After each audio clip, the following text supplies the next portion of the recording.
name's Grant Hendricks. I'm a trooper with the Missouri State Highway Patrol. I'm at the site of Mariah West's accident. Mariah's vehicle traveled across this median and ended in striking the bridge that you can see behind me. When I got to the scene,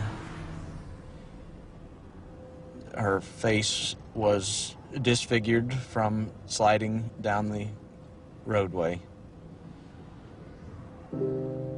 It's funny, the first thing I noticed about her was her shoes. Lying in the roadway in a large pool of blood, I noticed her shoes, and I thought, this is a young girl. That's the first thing I thought when I saw this. And at that point is when I noticed her cap and gown was still in her car. She was going to graduate the next day. It was just a really horrific scene, all because of a senseless text message.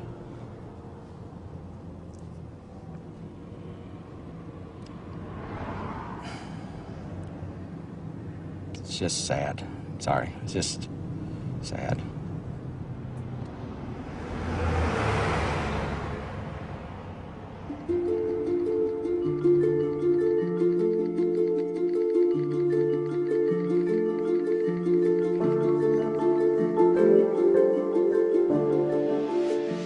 Ashley would text hundreds of messages every day. That was the way we kept in touch.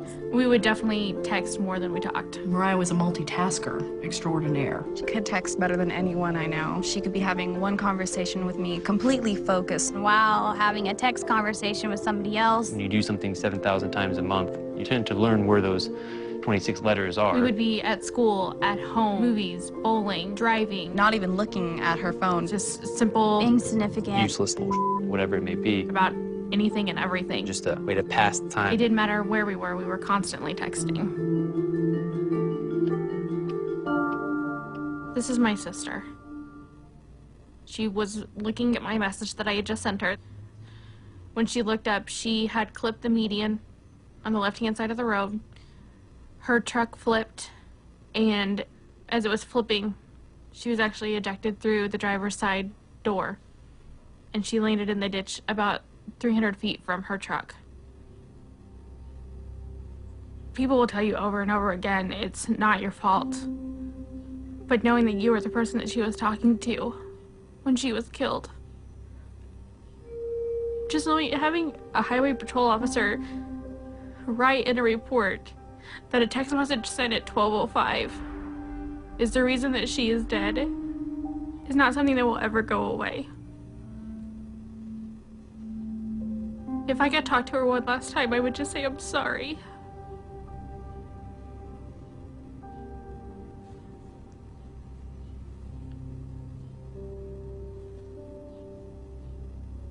This is her cell phone that she used in the accident. 4 little letters. That's what killed her. You never really think about it, but people associate drinking and driving as a dangerous thing. Your vision's impaired, your judgment's impaired. But if you look at texting and driving, your vision's not even there. You're not even looking at the road.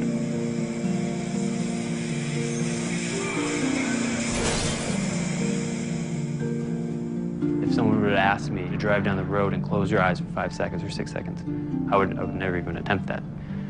But then if someone asks, read this text message and respond to that in about the same length of time, well, that would be no problem. I'd done that numerous times in the past before this accident. I was on my way home. I had my girlfriend in the car, and I'm just reading a text message, responding. I was looking up every couple seconds or so, like I always did. And I just hear a loud scream next to me, and the next second I look up and I see a bicyclist crashing the windshield.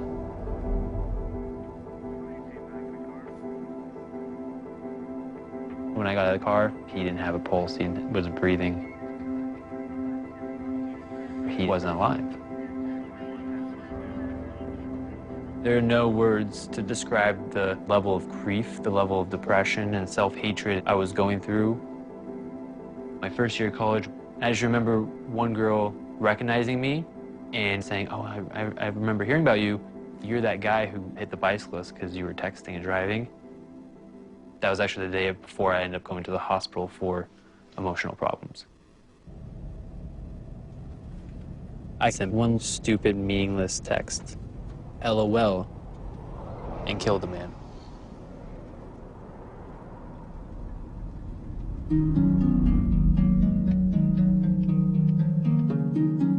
People don't realize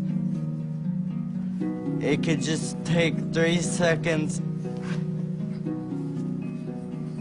I was going to the movies and the car just went directly into a tree and it was a direct collision. I was the passenger. I collided with the tree on my right temple and I was declared dead on the scene 3 times.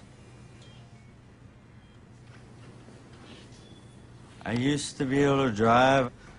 I used to be able to go for walks. I used to be able to run around town by myself. I used to have a job. I was normal. And all this,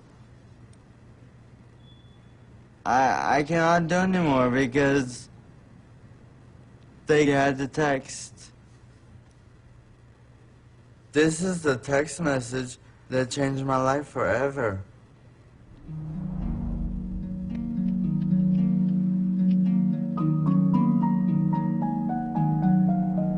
The day before her graduation, my daughter drove to go meet a boy, and she never made it. Today, she would have been 19 years old, exactly.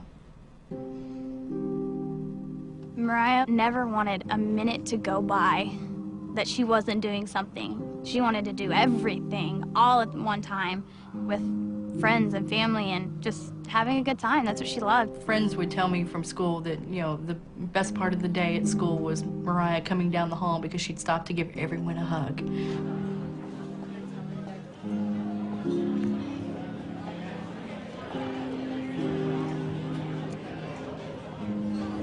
Okay, guys, in honor of Mariah.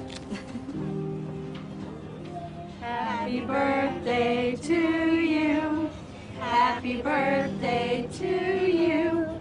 Happy birthday, dear Mariah. She had met a guy who played baseball, and one evening she just spontaneously got in her car and said, "Hey, I'm gonna come watch his game."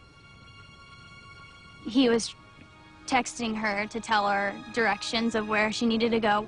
And I guess she just looked away for too long. Where are you at, you know? Like that was it.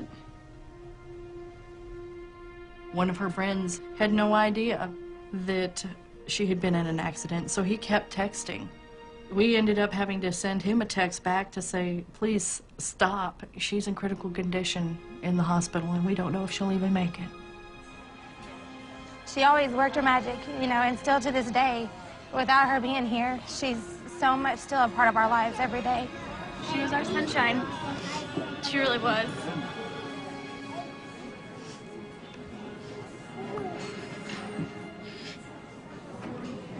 She was. It's a simple text message. Where are you at? 3 simple words. She paid the ultimate price for her actions. I've had to do this more than once. Mariah is not the only victim that I've dealt with. And it never gets any easier. And it won't get any easier. What is worth losing your life over? That text message?